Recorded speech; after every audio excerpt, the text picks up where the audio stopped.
Clear करूंगा। और इस वीडियो में हम बेसिक ऑफ जीएसटी के बारे में बात करेंगे। ये पार्ट 1 है, तो इसमें सबसे बेसिक चीजें मैं जीएसटी के बारे में बताऊंगा जो आपको जाननी जरूरी है। तो जीएसटी है क्या? जीएसटी है गुड्स एंड सर्विस टैक्स। तो कई लोगों के मन में आता है कि ये जीएसटी क्या एक और टैक्स लगने वाला है, वो जो ऑलरेडी टैक्स लग रहे हैं उसके एडिशन में वो टैक्स है? नहीं, जीएसटी क्या है? जीएसटी के बहुत सारे इंडायरेक्ट टैक्सेस का मेल है। जैसे आपको डायरेक्ट टैक्स स्ट्रक्चर इंडिया में पता होगा कि डायरेक्ट टैक्सेस होते हैं और इनडायरेक्ट टैक्सेस होते हैं। हमारे डायरेक्ट टैक्सेस में आता है हमारा इनकम टैक्स और इनडायरेक्ट टैक्सेस में आता है हमारे एक्साइज ड्यूटी। हमारी एंट्री यार दिल में बजी घंटियां रे हमारे इनडायरेक्ट टैक्सेस का है वो क्या कन्वर्ट हो जाएंगे जीएसटी में। सारा का सारा हमारे इनडायरेक्ट टैक्सेस क्या आएंगे? हमारी एंट्री यार दिल में बजी घंटियां रे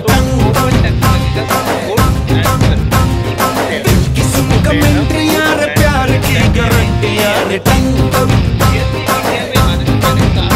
पर दाढ़ी करना ना अपना ही सुधरना, टूटने लगा है अरे चाहतों का झरना। दिल की ना मरम्मत हो ना कोई वारंटियां रे हमारी एंट्री यार दिल में बजी घंटियां रे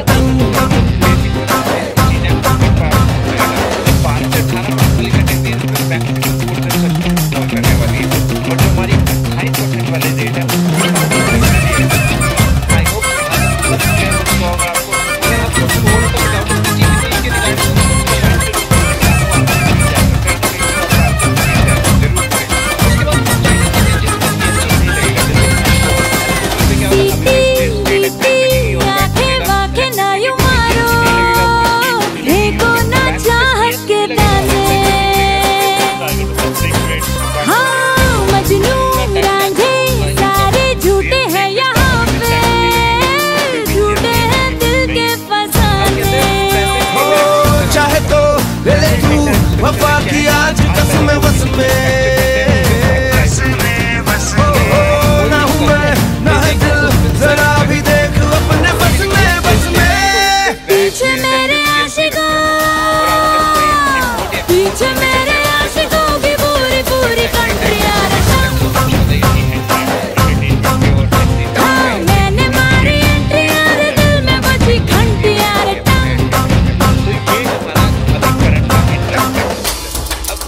पूरे को कौन रिप्लेस करने वाला है? जीएसटी। कस्टम ड्यूटी अभी भी लगी। कस्टम ड्यूटी के बहुत सारे कंपोनेंट्स होते हैं, तो कुछ कंपोनेंट्स की जगह लेगा आपका जीएसटी। बाकी पे कस्टम ड्यूटी अभी भी लगती रहेगी।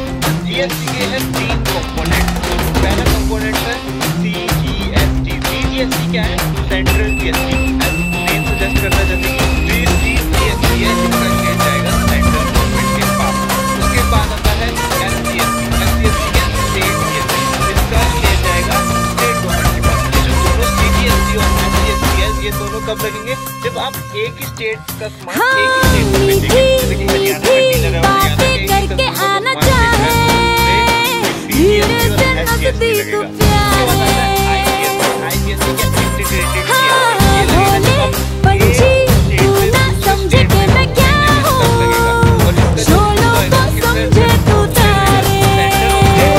जो भी है जैसी है मेरी है जान मैंने माना। जो भी हो जैसे हो मैंने है यार तुझको पाना पाना। सेंटी हो के बातें भी और सेंटी हो के बातें भी तू कर रहा है सेंटी यार। मैंने मारी एंट्री यार दिल में बजी घंटियां अरे दाढ़ी करना ना अपना ही सुधरना, टूटने लगा है अरे चाहतों का झरना। दिल की ना मरम्मत हो ना कोई वारंटियां तूने मारी एंट्री यार दिल में बजी घंटियां। दूसरे लोकेशन पे अगर हम सामान बेच रहे हैं तो उस पे क्या लगेगा? सीजीएसटी और एसजीएसटी। मतलब हरियाणा में है, हरियाणा से ही सामान जा रहा है और हरियाणा में ही बिक रहा है, तो क्या लगेगा? सीजीएसटी और एसजीएसटी। इसमें क्या है? इसमें क्या है कि कोई वैल्यू नहीं है। कहाँ से बिका है, कहाँ पे जाके बिका है वो रिलेवेंट है। तो इसमें सिंपल है।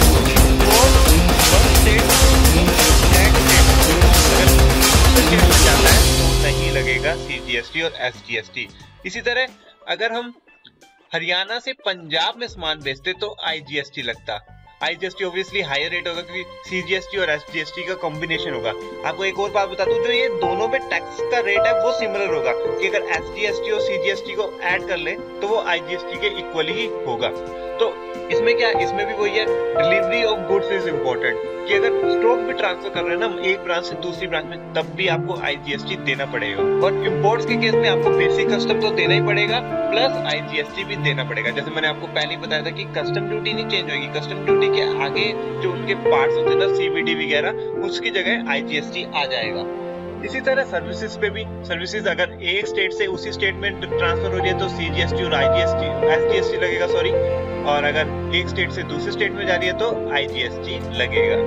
अब क्या है प्रेजेंट सिनेरियो क्या था, अब आपको डिटेल में एग्जांपल लेके बताता हूँ मैं। पहले क्या था, एक रॉ मटेरियल मैन्युफैक्चरिंग कंपनी थी, वो मैन्युफैक्चर करती थी कोई गुड्स, तो उस पे वैट लगता था और एक्साइज लगता था। आपको एग्जांपल है 100 रुपए की वैल्यू लेके चलते हैं, उस पे 10 रुपए एक्साइज ड्यूटी लगती है और 11 रुपए वैट लगा था। ये मैं हाइपोथेटिकली ले रहा हूँ, ये एग्जैक्ट परसेंटेज नहीं है, तो ये समझाने के लिए हाइपोथेटिकली ले रहा हूँ आपको, ठीक है। तो उसकी इनवॉइस की वैल्यू होगी 121 रुपए की, ठीक है।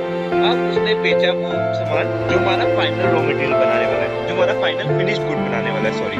तो फिनिश्ड गुड बनाने वाले को भी दोबारा एक्साइज ड्यूटी और वैट देना पड़ेगा, प्लस जो पहले इनपुट मैन्युफैक्चरर एक्साइज ड्यूटी और वैट दे चुका है उसका उसको क्रेडिट मिल जाएगा। तो इस तरीके से इस स्टेज पे भी वैट और एक्साइज लगने वाला है। अब वो क्या होगा, जो जिसने मैन्युफैक्चर किया फाइनल प्रोडक्ट, वो उसको डीलर को बेचेगा। अब डीलर के पास जो जाएगा, डीलर को दोबारा से वैट देना पड़ेगा, डीलर को एक्साइज नहीं देना पड़ेगा क्योंकि वो मैन्युफैक्चरिंग पे लगती है। अब डीलर उसको सेल करता है तो उसको जो पुराना टैक्स पे हो चुका है उसका क्रेडिट मिल जाएगा, और जो उसको एक्स्ट्रा जो प्रॉफिट पे उसको देना पड़ेगा वो उसको वो देगा। तो इस सिनेरियो में सेंट्रल के पास जाता है 11 रुपए और स्टेट गवर्नमेंट के पास जाता है 13 रुपए के करीब टैक्स। अगर GST आता है, GST में क्या होगा, जब रॉ मटेरियल मैन्युफैक्चरर होगा उसे दो कंपोनेंट्स देना पड़ेंगे, SGST और CGST, दोनों को 10-10 रुपए ले लिया है मैंने, और मैं ये इंट्रा स्टेट ले रहा हूँ। अगर मैं इंटर स्टेट लेता तो उसको IGST देना पड़ता, वो भी 20 रुपए, ठीक है। अब जो फिनिश्ड गुड मैन्युफैक्चरर होगा उसको भी सेम SGST और CGST देना पड़ेगा, प्लस वो जो पुराना पहले दे चुका है CGST और SGST उसका क्रेडिट मिल जाएगा। उसी तरह आगे जब डीलर जाएगा उसको भी CGST और SGST देना पड़ेगा और उसको पुराना उसका क्रेडिट मिल जाएगा। और इस केस में दोनों स्टेट गवर्नमेंट और सेंट्रल गवर्नमेंट के पास, दोनों के पास 12 रुपए 10 पैसे का टैक्स कलेक्ट होगा। तो देख रहे हैं ज्यादा फर्क नहीं पड़ा, स्टेट को थोड़ा नुकसान हो रहा है और सेंट्रल को थोड़ा फायदा हो रहा है। अगर GST की कोई न्यूज फॉलो करता हो तो आपको पता होगा पहले जो GST का मामला अटक रहा था तो वो क्या अटक रहा था, स्टेट गवर्नमेंट है उन्हें क्या हो रहा था, लॉस, जैसे इस एग्जांपल में हो रहा है। तो वो क्या, अब सेंट्रल गवर्नमेंट ने क्या करा है कि कुछ सालों तक जो स्टेट गवर्नमेंट को लॉस होगा वो क्या होगा, सेंट्रल गवर्नमेंट बियर करेगी। इस शर्त पे स्टेट गवर्नमेंट ने GST को हरी झंडी दी है। इसी तरह सर्विसेज पे भी, सर्विसेज देगा इनपुट सर्विस प्रोवाइडर अगर देगा तो उस पे CGST और SGST देना पड़ेगा, फिर आउटपुट सर्विस प्रोवाइडर देगा वो भी CGST और SGST देगा, तो फाइनली वो कंज्यूमर को बेचेगा तो भी CGST और SGST देना पड़ेगा। इस हिसाब से 11-11 रुपए सेंट्रल और स्टेट गवर्नमेंट के हिस्से आएंगे। तो अभी क्या होता था, अभी 10 रुपए का सर्विस टैक्स, वैसे तो 15 रुपए, इस एग्जाम्पल में 10 रुपए लिया हुआ है, तो 10 रुपए का सर्विस टैक्स लगता था, उसका क्रेडिट लेता था आउटपुट सर्विस प्रोवाइडर का क्रेडिट लेता था, वो 11 रुपए पड़ता था। आउटपुट सर्विस प्रोवाइडर भी फिर आगे बेचता था तो उसे सर्विस टैक्स देना पड़ता था और पहले का उसका क्रेडिट मिलता था। तो इस हिसाब से सिर्फ